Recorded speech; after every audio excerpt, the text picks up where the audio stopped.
Jai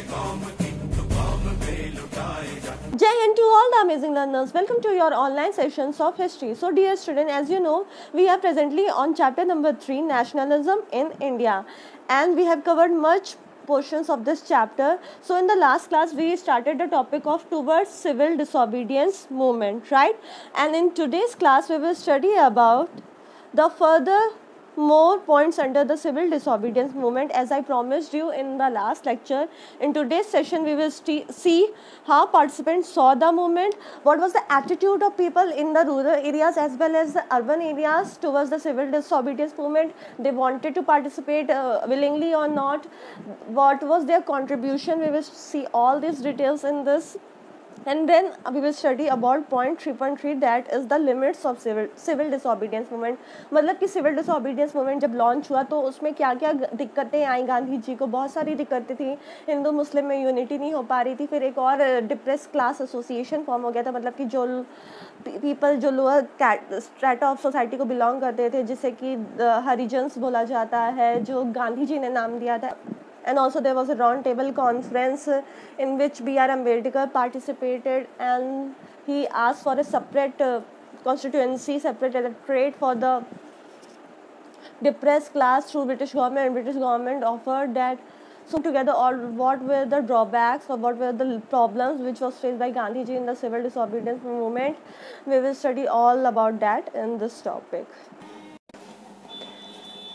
अब देखते हैं डियर स्टूडेंट कि कैसे जो है इंडिया के डिफरेंट ग्रुप्स के लोगों ने इस मूवमेंट को देखा, कि उनका क्या नज़रिया था, उन्हें पार्टिसिपेट करना चाहिए सिविल डिसोबीडियंस मूवमेंट के लिए कि नहीं करना चाहिए. तो सबसे पहले स्टार्ट करते हैं कि गांव में वगैरह में क्या एरिया था. तो गांव में जो है हमने पहले भी पढ़ा है कि कम्युनिटी जो है वो मेनली 2 पार्ट में डिवाइड हो गई थी. एक जो थे वो बड़े जमींदार थे, और जो एक जो थे पुअर पीसेंट्स और फार्मर हुआ करते थे. तो ये जो कम्युनिटीज़ थी, रिच पीसेंट की कम्युनिटीज़, वो जैसे कि थी पाटीदार्स ऑफ गुजरात और जाट्स ऑफ उत्तर प्रदेश. तो इन लोग का हमेशा से यही था कि ये लोग जो है अपने पुअर लोगों से बहुत ज़्यादा टैक्स लिया करते थे, कर्ज ब्याज लिया करते थे, लगान लगाया करते थे इन लोगों पे.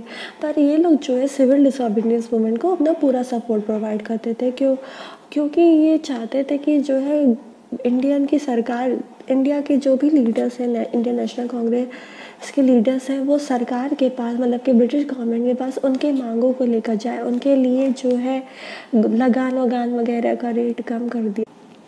तो रिच पीसेंट्स की जो कम्युनिटी थी वो सिविल डिसोबीडियंस मूवमेंट को अपना पूरा सपोर्ट प्रोवाइड करती है. Support provide in the sense कि वो फंड्स वगैरह प्रोवाइड करते थे ताकि रैलीज़ ऑर्गेनाइज हो सके, प्रोटेस्ट हो सके. मतलब कि जो भी रैलीज़ में पार्टिसिपेट कर रहे हैं उनकी सुख सुविधाओं का ध्यान रखना, उनको समोसा वमोसा प्रोवाइड करना जब उनको भूख लगे, तो ये सब प्रोवाइड किया करते थे. जिस वजह से कांग्रेस जो है इन रिच पीसेंट्स से तो बहुत ही खुश रहा करती थी और उनके सारे डिमांड्स को, मतलब उनकी बातों को माना करती थी. बट जो पुअर पीसेंट्स वगैरह थे, जो पुअर टेनेंट्स वगैरह थे, वो उतने उत्साही नहीं थे सिविल डिसोबीडियंस मूवमेंट में पार्टिसिपेट करने के लिए, क्योंकि उनको लगता था कि कांग्रेस जो है उनकी बातों को नहीं मान रही है, सिर्फ और सिर्फ रिच जमींदारों की ही बातों को मान रही है. ठीक है, सेम केस ऐसे ही कुछ सिचुएशन था टाउन्स वगैरह में जहाँ पे इंडस्ट्रीज़ वगैरह हुआ करती थी. तो जो बड़े बड़े इंडस्ट्रियलिस्ट थे वो लोग भी अपना पूरा फंड प्रोवाइड करते थे सिविल डिसोबीडियंस मूवमेंट को डिफरेंट टाइम पे रैलीज़ ऑर्गेनाइज करने के लिए. और जो इन्हीं इंडस्ट्रीज़ में काम करने वाले लेबर्स और वर्कर्स थे, उन्हें लगता था कि उनकी बातों को कांग्रेस नहीं सुन रही है, इसलिए वो भी थोड़ा रेकुलेंट थे पार्टिसिपेट करने के लिए. और जो रिच इंडस्ट्रियलिस्ट थे वो लोग पूरे तरीके से अपना सपोर्ट प्रोवाइड करते रहते थे. सेम केस बिजनेस सेक्टर में भी था. बिजनेस सेक्टर के जो बड़े बड़े बिजनेसमैन वगैरह हुआ करते थे वो अपना पूरा सपोर्ट प्रोवाइड करते थे सिविल डिसोबीडियंस मूवमेंट को, क्योंकि वो चाहते थे कि इस बहाने जो है कांग्रेस उनकी बातों को ब्रिटिश गवर्नमेंट तक लेकर जा सके, और उनका जो नॉर्मल ट्रेड होता है बाकी वर्ल्ड की कंट्रीज से, जो वर्ल्ड ट्रेड में वो पार्टिसिपेट करते हैं, उस पर टैरिफ वगैरह जो लगता है, बैरियर लगता है, वो हट जाए, कस्टम ड्यूटीज कम हो जाए, वो बहुत ही आसानी से ट्रेड कर सके. तो ये पूरा कंडीशन था कि सिविल डिसोबीडियंस मूवमेंट में different section of the society का क्या रोल था। एक और बात जो सिविल डिसोबीडियंस मूवमेंट में जो बहुत ही अच्छी हुई थी कि पहली बार वुमेन्स अपने घरों को निकल के आई थी और उन्होंने एक ऐसे मास स्ट्रगल मूवमेंट में पार्टिसिपेट किया था, चाहे वो रिच कम्युनिटी की हो चाहे वो पुअर कम्युनिटी की हो। बस एक चीज़ जो उनके फेवर में बहुत ज़्यादा नहीं हुई थी कि उन्हें इस टाइम तक कोई भी लीडरशिप की पोजीशन नहीं दी गई थी। मतलब कि सरोजिनी नायडू और एनी बेसेंट को जैसी लेडी अभी तक वो संज्ञान में लोगों के नहीं आई थी, वो अभी भी कहीं ना कहीं अपने स्ट्रगल कर रही थी अपने पोजीशन के लिए। ठीक है, तो ये सारे तो हो गए पॉजिटिव पॉइंट। अब सिविल डिसोबीडियंस मूवमेंट के कुछ लिमिट्स भी थे, कुछ नेगेटिव पॉइंट भी थे। उसमें से एक नेगेटिव पॉइंट ये था कि जो सबसे lower section of the society थी, जैसे कि शेड्यूल्ड कास्ट कहा जाता है, दलित कहा जाता है और अनटचेबल कहा जाता है, इन सबको लगता था कि उनकी बातों को कांग्रेस नहीं सुन रही है, इसलिए वो भी थोड़ा हेसिटेट करते थे सिविल डिसोबीडियंस मूवमेंट में पार्टिसिपेट करने से। इसी वक्त जो है उनको गांधी जी ने एक नया नाम दिया था हरिजन्स का, मतलब कि आप भगवान के बच्चे हैं।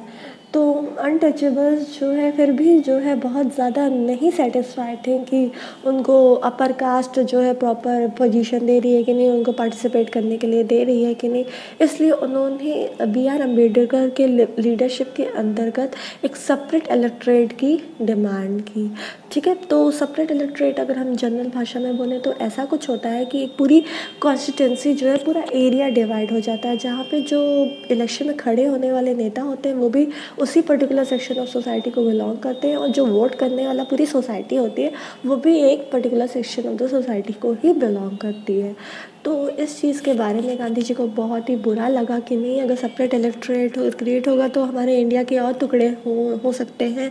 तो उन्होंने इस बात से मना कर दिया। तो डिप्रेस क्लास एसोसिएशन जो कि बी आर अम्बेडकर ने 1930 में अपनी पार्टी बनाई थी, उसकी इस मांग को गांधी जी ने मानने से इनकार कर दिया। तो ये जो है अपनी मांग जो है कहाँ लेकर गए, ये राउंड टेबल कॉन्फ्रेंस में लेकर गए। तो और राउंड टेबल कॉन्फ्रेंस में आपको तो पता ही है, ब्रिटिशर्स हमेशा से उनकी नीति रही है कि कूट डालो और राज करो।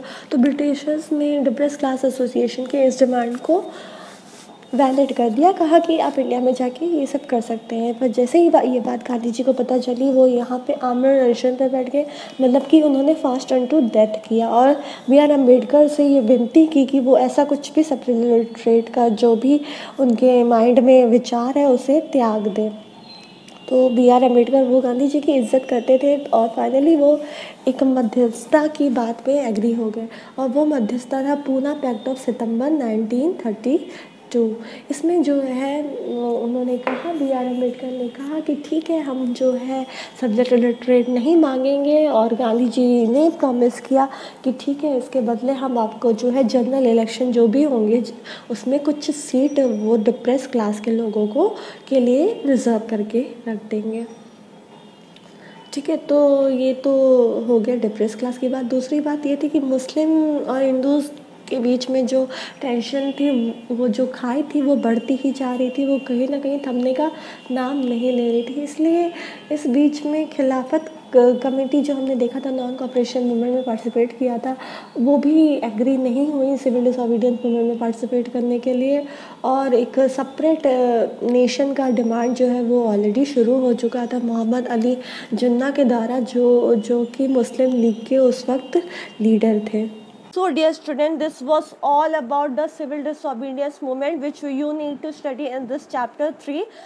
Beyond this, you need not study any of the points of civil disobedience movement because it is not important for your board examination, and here we are totally focusing over your board examination. So I hope that you are clear with these topics. Still, if you have any doubt, you can ask that in comment box, and even I will consider your doubts in the doubt session. Don't forget to mark your attendance because it will tell me that how many of you are really serious about your studies. So dear student, one more information with this only I want to share with you, that with the end of this topic we are towards the end of our chapter. Only one more lecture we have to cover, and then this our chapter will be totally covered up. So I request you all to please prepare a worthy and valuable notes which will improve your writing skill, creativity, and will be very much beneficial for you to boards exam. All the points we are already discussing in the lecture, so I hope that there won't be any problem to you all. This only I end up today's session and hope that you all are safe and sound at your homes. Have a good day. Thank you. Jai Hind.